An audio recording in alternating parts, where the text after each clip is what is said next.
this environment, because it is a simulation and it wants to connect with you and you're a part of a larger consciousness system. Once you know that and you love it and you believe in it, it knows that. Whatever you know, it knows. And the cosmos have so much uncertainty. This canvas is so uncertain.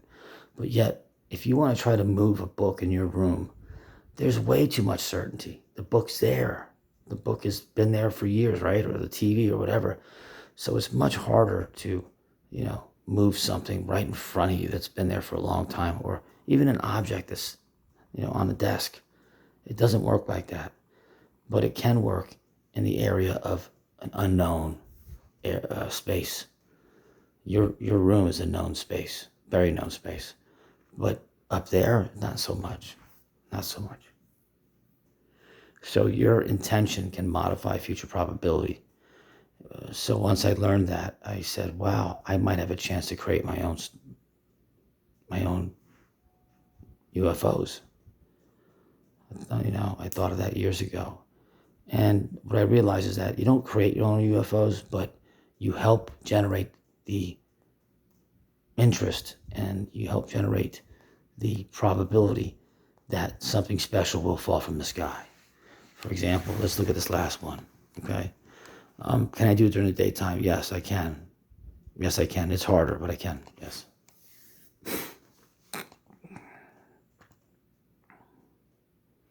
So what you may not be seeing, but I'm seeing, see the spinning motion? See the little vortexes? I'm creating those in my mind. And they're going like a snake. That is representative of electromagnetic energy. And I'm making the toroid right now. It's standing straight up. So if something passes below it, or a star passes above it, and these are stars that are being dropped by light shades. These are lights that go down with small packets of light, and they take the stars and they go like this, move around. And then all of a sudden they let go of the star, and once the star is big enough, they put them in place and give them the direct the location they have to be at. So all I can tell you is how our stars created. They're created by something that's further away than the stars. It's called a light shade. Light shade meaning that they're a faint lighter than the actual opaqueness of the dark sky, or they're a hint darker, one or the other. Mind you that when light shades are produced, they can cover anything they want. So they can block the light shades from you to see. But there's also some times they don't block them. I already know something's up there. Boom, see, shot right down. So those stars are when they're being shot down like that, you can't see them. Look how fast that was. You can't see them. I'm zooming in on a camera, but I'm fixed location. You can't see them with your naked eye. It would be very hard. I'm able to do that because I had the experience and I saw it, but it would be very difficult for just some human to be able to find these things. I've been doing this for 7.5 years. It's a long time. And for 6 out of those 7.5 years, I could not do this. Now I can. So it's like every time I do this, something else comes up. But now what's happening is I'm getting more paranormal things happening, more manifestations of beings that are showing up in the sky and or next to me.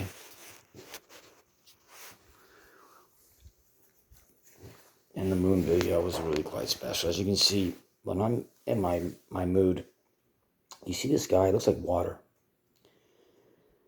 And that happens quite often with me when I'm focusing. My eyes are twitching rapidly, and I'm nowhere else but in this space right here. And when I do that, everything else melts around me. So sometimes the camera actually reflects what I see. So when I get off these, like when I stop doing this meditation of spiraling and spinning to attract stars in my little space box, when I get done, I sometimes have a hard time seeing for a few seconds because everything looks nearsighted, but at the same time, when I look farsighted, it's nearsighted, it's far, like things are opposite. And it's just different. Things are a little bit murky. I feel like I'm in water when I get done doing this. Look at that. So this is just, I wanted to show this to you because it's a lot of fun, and that this is a lost technology. So they talk about, let me turn the light off over here.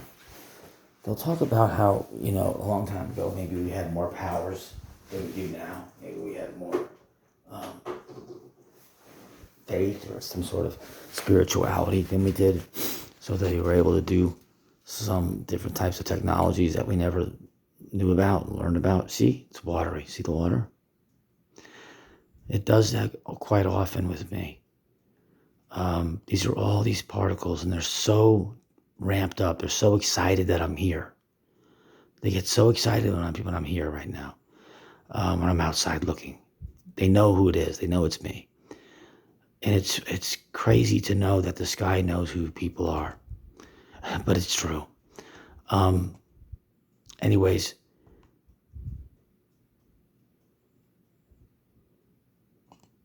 this is one of those lost technologies. See the spinning? Look at all this stuff. This is spinning right here.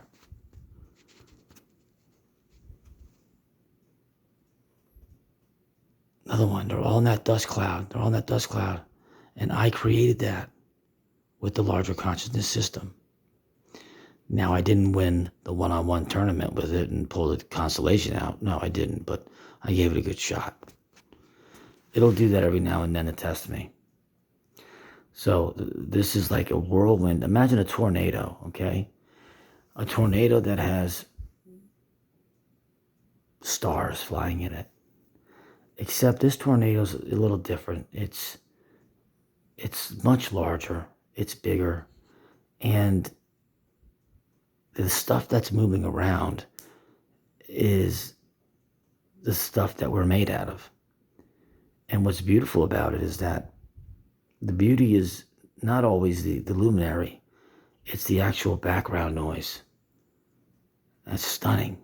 And look how alive it is. It is so alive. And the reason why is because it's excited. It's excited that I'm out there looking at it. I'm not trying to make myself look great or something, but it likes knowing that I'm highlighted and that I have a little bit of a better understanding of this reality than most. This is something you can do with your consciousness.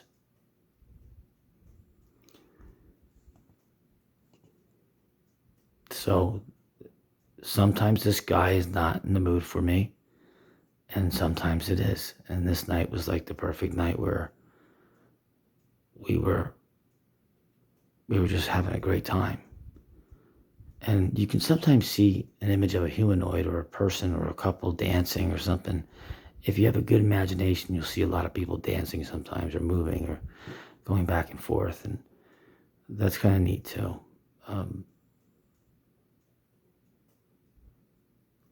Wow, another one just, I can't prove it enough times. I mean, I've done this probably 20 different times on this channel. That's it. I went through 4 of those videos for you. I'm not sure what this one is. I really don't know.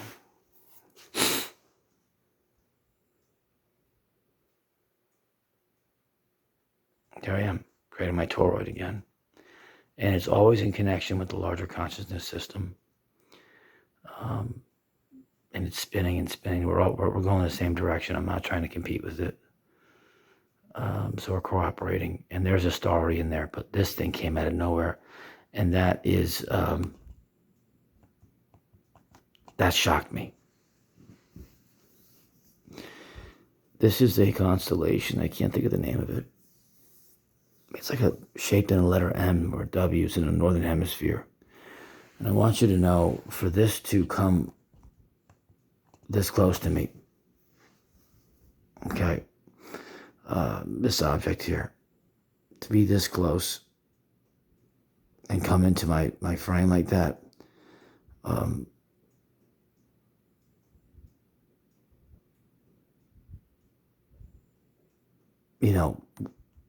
there would be some people, if they cared enough to look, there's probably some people driving on the other side of the road that are going to say, oh, I saw this beautiful big orange shooting star, on the way home from work. I'm sure there'll be maybe a handful. Okay? Who do you think created that? Me and the larger consciousness system. A human can impact the cosmos. Look at the size of this thing. That is close, guys. And that is big. That is big. And it's close. It flew right over me. But as you can see, it's already entangled with another star.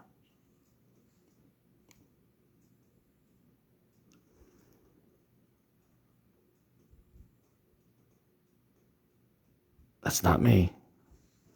That's the stars coming in and coming out of focus. But as you can see, its counterpart is under that big, massive liquid potential.